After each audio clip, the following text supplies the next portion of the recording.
Hello friends, my name is Kajal और आप सभी का स्वागत है मेरे चैनल पर। और आज की इस वीडियो में हम डिस्कस करने वाले हैं यूपीडीएलएड सेकेंड सेमेस्टर सब्जेक्ट हिंदी। ठीक है, और हम लेसन 9 डिस्कस कर रहे हैं जिसका नाम है शिक्षक के निर्देशानुसार छोटे छोटे वाक्य लिखना। ठीक है, मतलब कि जो शिक्षक निर्देश देता है उसी के अकॉर्डिंग आप छोटे छोटे वाक्य किस तरीके से लिख सकते हो आज के हम वीडियो में सीखेंगे। ठीक है, तो चलिए फ्रेंड शुरू करते हैं। तो जैसे कि फर्स्ट पॉइंट पे क्या कह रहा है कि लेकिन उससे पहले मैं बता दूं कि अगर आपने प्रीवियस वीडियोस नहीं देखा है, ठीक है, तो प्लेलिस्ट का लिंक आपको कमेंट्स बॉक्स में मिल जाएगा। आप वहां से जाकर लिंक पे क्लिक करके जितने भी वीडियोस है आप देख सकते हो। तो चलिए शुरू करते हैं। तो सबसे पहले आप यहाँ देख सकते हो कि कुम्हार चाक पर रखी मिट्टी को अपनी अंगुलियों द्वारा जैसे निर्देश देता है, मिट्टी वैसा ही स्वरूप आकृति धारण कर लेती है। बिल्कुल सही बात। मिट्टी से वह दीपक बनाता है जो अंधकार को दूर करने में समर्थ होता है।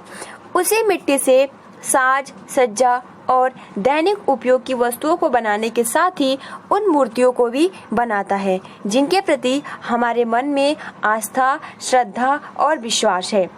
कहने का अभिप्राय यह है कि वह मिट्टी को जैसा रूप देना चाहता है वैसा ही स्वरूप धारण करके हमारे उपयोग की सामग्री बन जाता है।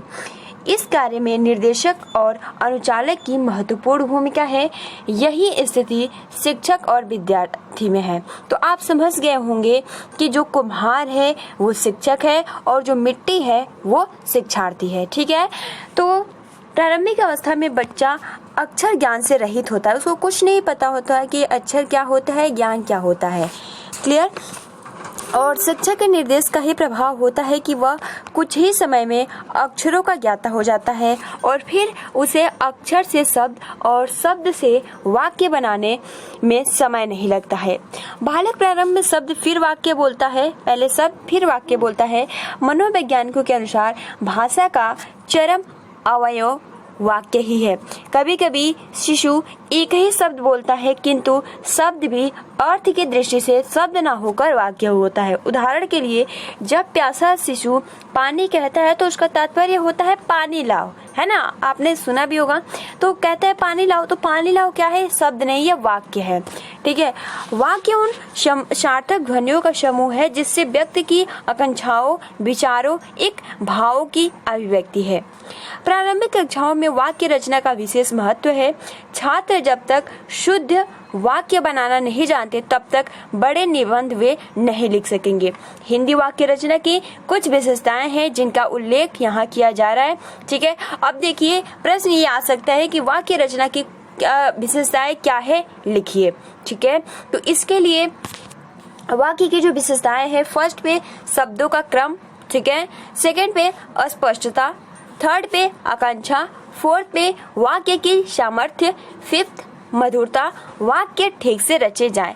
तो ये कुल पॉइंट्स है। ठीक है, वाक्य रचना के कुछ विशेषताएं हैं जो कि बहुत ही महत्वपूर्ण है।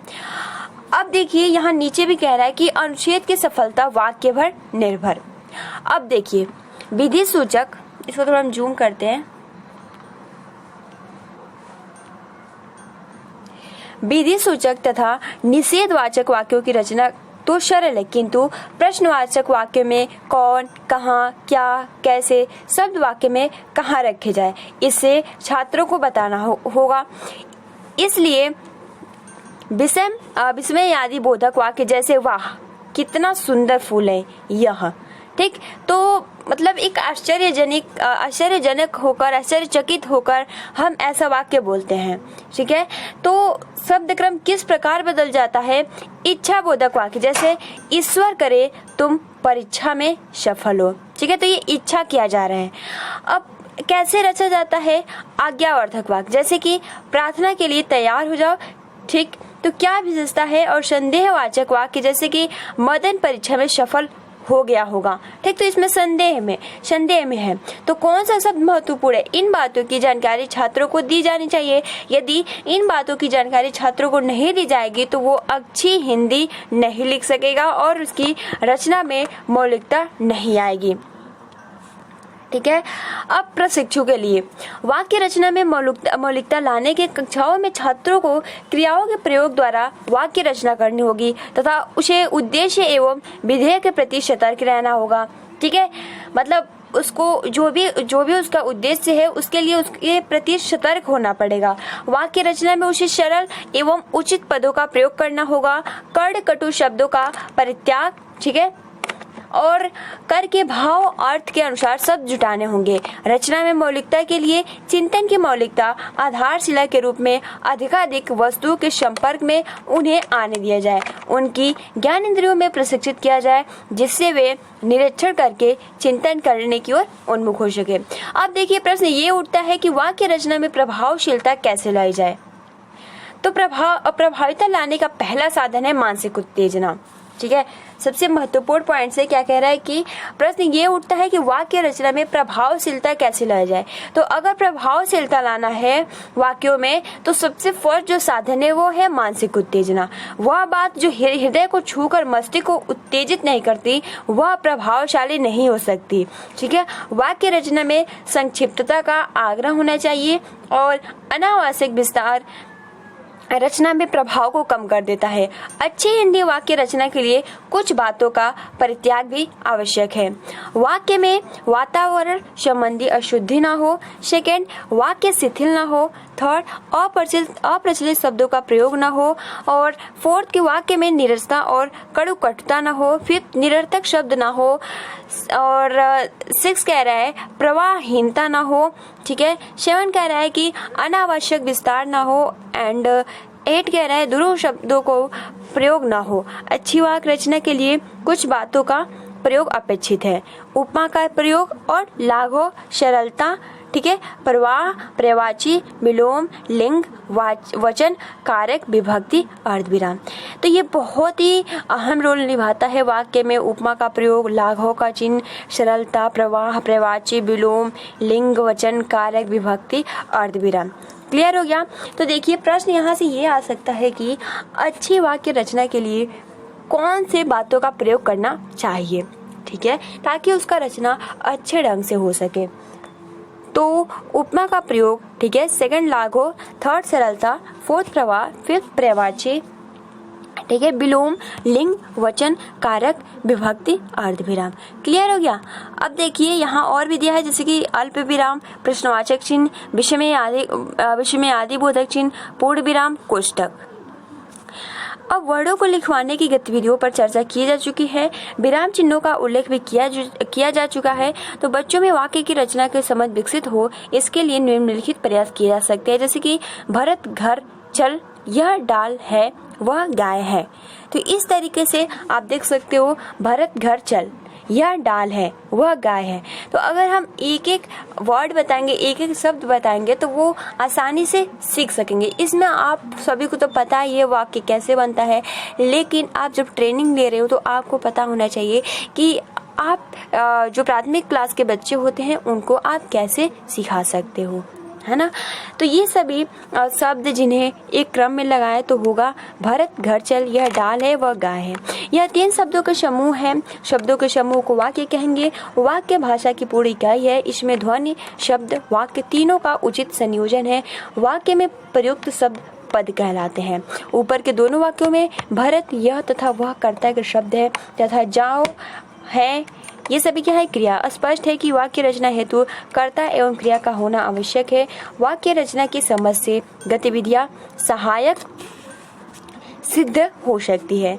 ठीक है, तो अब देखिए आप निम्नलिखित एक्टिविटी भी करा सकते हो। ठीक है, तो इसमें कुछ ज़्यादा आपको मतलब हार्ड नहीं है। ठीक है, केवल आपको पता चल गया कि आप एक जो छोटे छोटे बालक होते हैं उनको वाक्य निर्माण कैसे करा सकते हो, छोटे छोटे वाक्य कैसे बना सकते हो।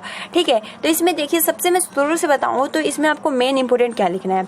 सबसे पहले तो वाक्य की विशेषता क्या है, तो ये आपको यही ज़्यादा इसमें नहीं पूछेगा। वाक्य की विशेषता क्या है प्रश्न यहाँ से पूछ सकता है। तो शब्दों का क्रम, स्पष्टता, आकांक्षा, वाक्य के समर्थ, ठीक है, मधुरता, वाक्य ठीक से रचे हुए, अनुच्छेद की सफलता और वाक्य पे निर्भर। क्लियर, ये क्लियर हो गया। अब देखिए यहाँ से, हाँ देखिए कि प्रभाव कैसे हो, ठीक है, प्रभाव को कम कर देता है। तो हिंदी वाक्य की रचना के लिए कौन से बातों का जो मतलब हम लोग गलतियां कर देते हैं उसका त्याग कर देना चाहिए, ठीक है। तो जैसे ये मान लीजिए कि वाक्य में वातावरण संबंधी अशुद्धि ना हो, वाक्य शिथिल ना हो, अप्रचलित शब्द को मतलब जो प्रचलित शब्द नहीं है उसका प्रयोग नहीं करना चाहिए। वाक्य में निरस्ता मतलब निरस्ता जैसे शब्द नहीं होना चाहिए, और प्रवाहहीनता मतलब प्रवाह होना चाहिए, उसमें प्रवाह की कमी नहीं होनी चाहिए।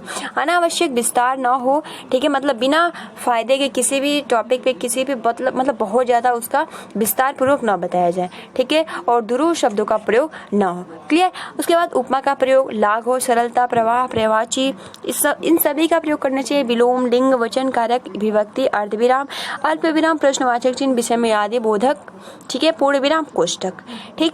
तो ये बस आपको यही बस इतने ही सारे पॉइंट्स याद रखने हैं, और जैसे कि इस तरीके से आप बता सकते हो, जैसे कि अगर हमें वाक्य बनाना है तो हम 3 शब्दों से बना सकते हैं, और हमें एक वाक्य बनाने के लिए हमें कर्ता और क्रिया की जरूरत पड़ती है। जैसे कि भरत क्या है, यहाँ पे कर्ता है, ठीक है, और घर चल, तो चल क्या है, यहाँ पे क्रिया है, ठीक है। यह डाल है, तो आप देख सकते हो कि कर्ता और क्रिया की वजह से, कर्म की वजह से हमारा वाक्य पूरा निर्माण होता है।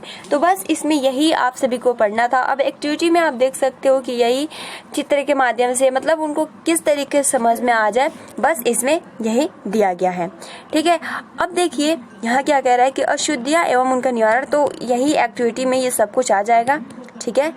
ठीक है गाइस, तो आज के लिए इतना ही, मिलते हैं अगली वीडियो में। तो आप अपना अच्छे से प्रिपरेशन करते रहिए, और जो आज का टॉपिक था वो बहुत ही इजी था, बहुत ही, इसमें कुछ ज़्यादा आपको पढ़ने की ज़रूरत नहीं है। तो मिलते हैं अगले वीडियो में। अगर आपने प्रीवियस वीडियोस नहीं देखा है तो उसका लिंक आपको कमेंट बॉक्स में मिल जाएगा, ठीक है। आप उस लिंक पे क्लिक करके और हिंदी के जितने भी शुरुआत से प्रीवियस वीडियोज है आप देख सकते हो। फिलहाल आज के लिए इतना ही, आप अपना अच्छे से प्रिपरेशन करते रहिए। तब तक के लिए thanks for watching, take care and best of luck.